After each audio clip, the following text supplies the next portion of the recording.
بسم اللہ الرحمن الرحیم والصلاة والسلام علی سید المرسلین وخاتم النبیین وعلی آل الطاہرین الطیبین واصحابہ اجمعین۔ عزت کے لائق ناظرین، رحمت عالم صلی اللہ علیہ وآلہ وسلم کی سیرت پر اور شمائل پر گفتگو کا سلسلہ جاری ہے۔ آقا صلی اللہ علیہ وآلہ وسلم کے وجود اطہر کی نگہتیں، نزہتیں، رحمتیں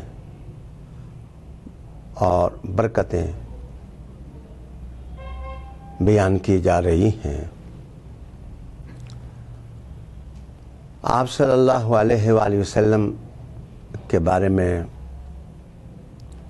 علامہ قسطلانی کا ایک قول آج سنانا چاہوں گا۔ آپ صلی اللہ علیہ وآلہ وسلم کے بارے میں آپ ارشاد فرماتے ہیں کہ ان من تمام الایمان بأن اللہ تعالی جعل خلق بدن الشریف على وجہ لم یظہر قبلہ ولا بعد مثلہ۔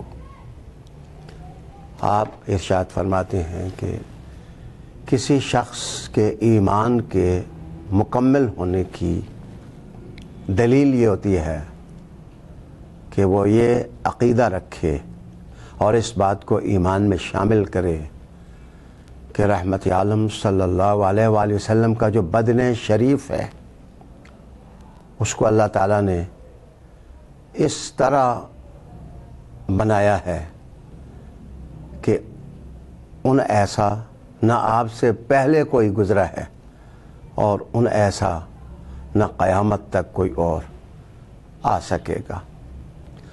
حضور صلی اللہ علیہ وآلہ وسلم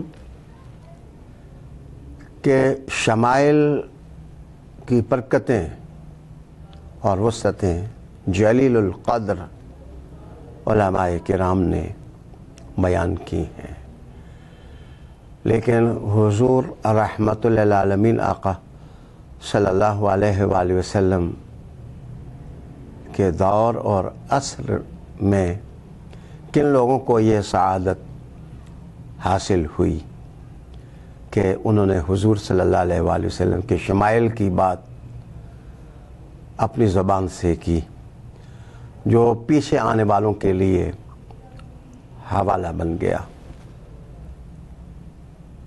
ناظرین، اس صف میں بڑے جلیل القدر لوگ ہیں، مثلا حضرت ابو بکر صدیق رضی اللہ تعالی عنہ نے بھی حضور کے شمائل پر گفتگو کی۔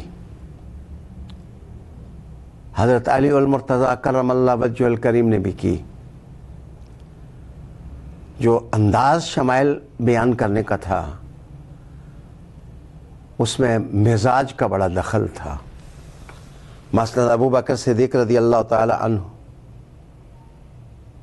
نے تو بات ختم کر دی، کتاب تقدیس کا ورق پڑھنے سے ابا کر کے رحمت عالم صلی اللہ علیہ وآلہ وسلم ہی کا ایک قول اپنی زبان پر وارد کر دیا۔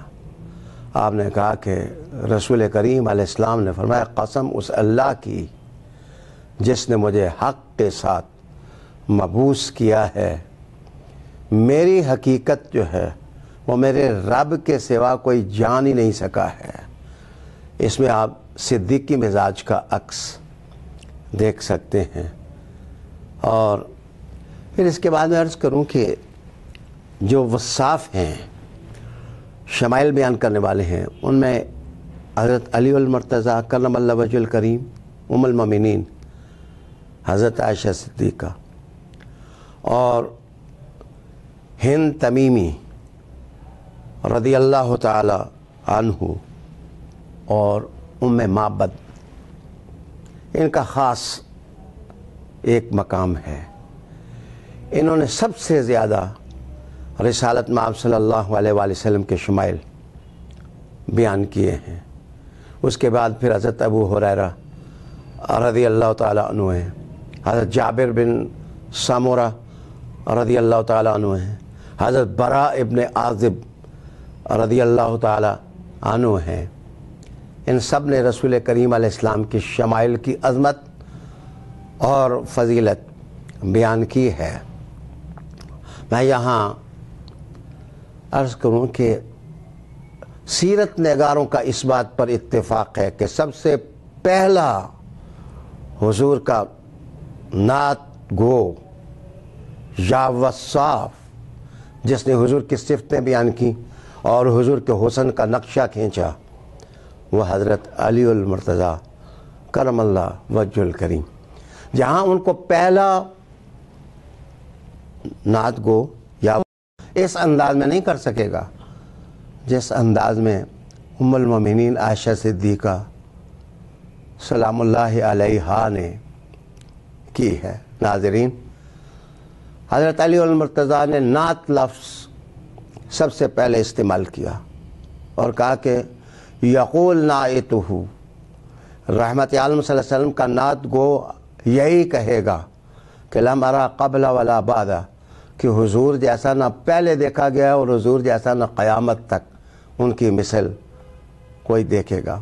اس کے بعد پھر جزوی محاسن کی تصویریں ہیں، مثلا آپ صلی اللہ علیہ وسلم کی مبارک آنکھ کا سرمگی ہونا کہ دور سے دیکھنے والا یہ دیکھے کہ آپ نے سرما لگایا ہے، لیکن قریب سے دیکھے تو آپ نے سرما استعمال نہ کیا ہوا ہو۔ پھر آنکھ کی تصویریں، پھر چہرے کا حسن، یہ ساری باتیں حضرت مولا علی نے بھی بیان کی ہیں اور ام معبد نے بھی بیان کی ہیں۔